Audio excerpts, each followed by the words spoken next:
Hi, Gerone Wright here. I'm back again with the familiar image of Leonardo da Vinci's Mona Lisa. Okay, I'm going to call your attention to some of the decodings that I've actually been making with the encrypted images that I found to be in Da Vinci's artworks. I have done multiple decodings of many of his artworks, and I'm on a consistent path of what these images are. Okay, in this case, Mona Lisa, look right here in her hair, how her hair blends in with the landscape there. Look at that. I'm at the nose. That would be a would-be eye. There's the mouth right there. And I'm just stating that that is an image of an ape. Then it has another image morphing that within the head of the ape. Then right behind there, I'm at the chin of a witch-like woman, which I dub as calling the mother of creation, her mouth, her nose, eye socket.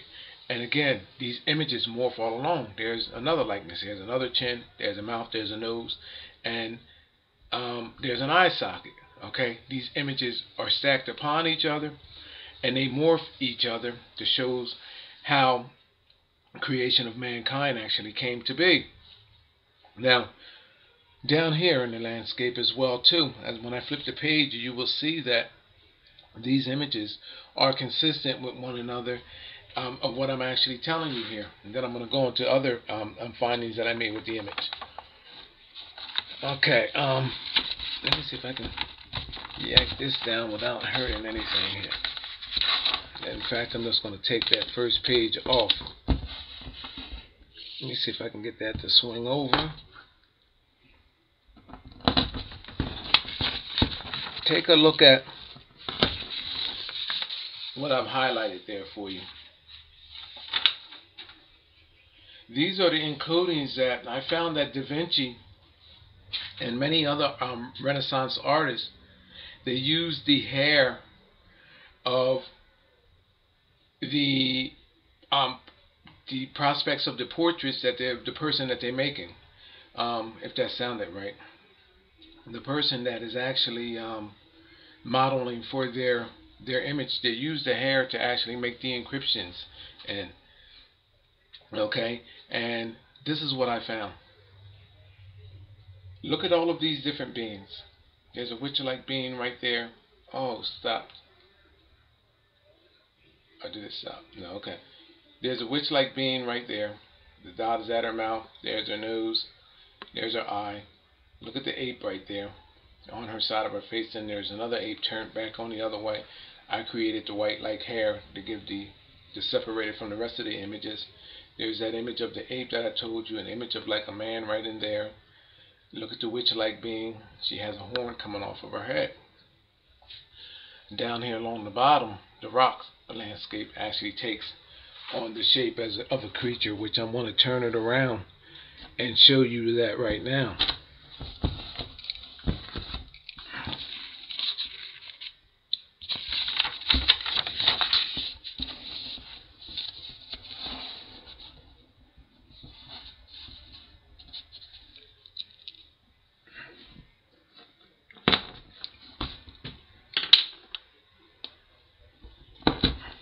Look at the rock formation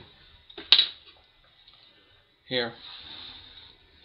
There's a mouth, chin, eyeball, and then it has another creature up in its forehead, nostril, eye socket, nostril, and that is in the forehead of the formation that is actually encrypted into the rock.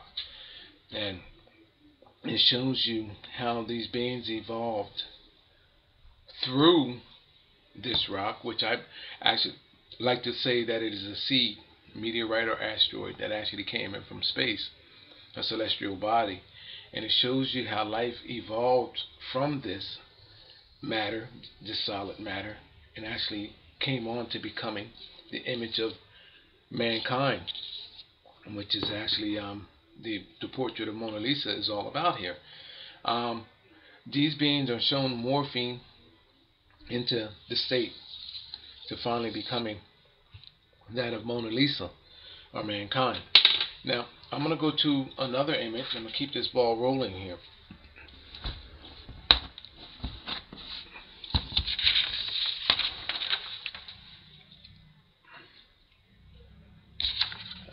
took down too many, didn't I? Possibly did. Okay, what you're looking at right now is the left eye of that of Mona Lisa. You can see the cracks in the painting of her image, but this is the left eye. Take a look at that, and what you see there, the witch-like woman, which I dub as the mother of creation. She appears in all of these encryptions that I have actually found. She is always appearing with the image of an ape. There's multiple other images that are actually within that show this ape morphing into other likenesses. These beings over here are reptilian-like beings.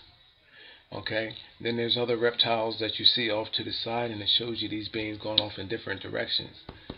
Worm-like being on the head or the top of the protruding from the head-like area of this reptilian.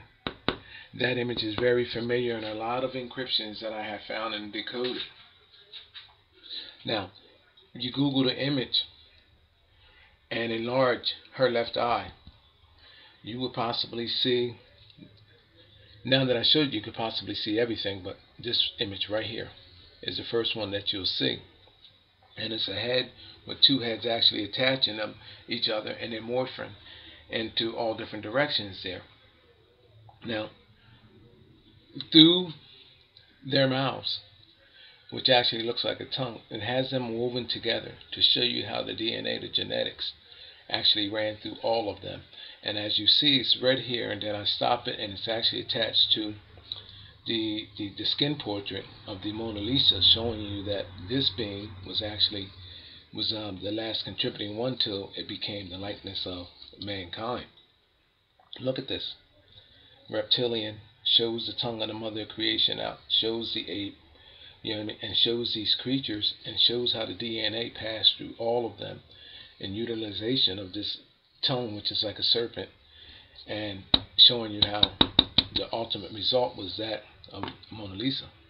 Her right eye is encrypted as well too. I'll get around to breaking that down for you, but her eye is the signature, is the blueprint of the evolutionary ancestors that actually contributed to creating mankind. There's many more that I have done of this, and I'll get into it later. It's just so much that sometimes it's just pretty much overwhelming. Okay, there's the image of Mona Lisa right there. Okay, and I want to show you something else that you can look for too when you actually Google her likeness. Let me take this all the way down. Oops, wrong image back up there. I'm going to show you something else that you can look for besides everything else that I've just shown you. When you Google her likeness, look here on her sleeve area. Right here, it creates like a hood. Inside of here, enlarge the picture, get up, move away from your screen, back away. You'll see faces, multi-morphing faces appear right there. Okay, of a reptilian-like being. You'll see some that are actually favor a bearded man. They all morph each other. I think I found up to about 7 or 8 that are in there. And I posted it on my alien UFO site, which I'll get around to telling you about in a minute there. Okay, now, and just imagine, all in here, there's faces. In the landscapes, you can find faces. Here on the sleeve, you can find faces. And then the most important ones, if you enlarge on her eye, you will see the telltale faces of these beings, and you'll see them morphing one another. So enlarge that. I encourage you to Google the image and enlarge it and actually take a look. Again, these are my findings of the Mona Lisa.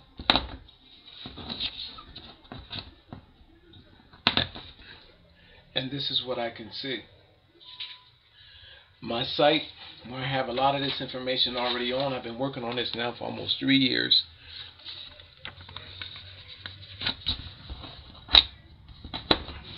Alien UFOs. You can Google my name, Gerone Wright. Okay, hold on. Let me get that over there. You can Google my name, Gerone Wright, and a few options that come up for alien UFOs. Okay, and go to the last page of I Am an Alien, and so are you. And just read back, and you'll be fascinated by the information that I have there. On YouTube, just title search Geronification. Alright, support me, people. I'm on to something real. This is the real deal. There's nothing false about this. I have over 1,000 some odd images. I think it's like 18 something 100 images on alien UFO sites, and it's a lot. It's a lot. I need your support. Get me there, and I promise you nothing but answers when we get this thing to the top, as I'm sure that it will get there. I thank you for your time, and with that I'm going to end, and I'll see you in the next video. And again, see what I see. It's not, I don't just see the images, I can bring them to you so you can see them as well. Okay? Take a long look at that, and you'll see what I see. Thank you.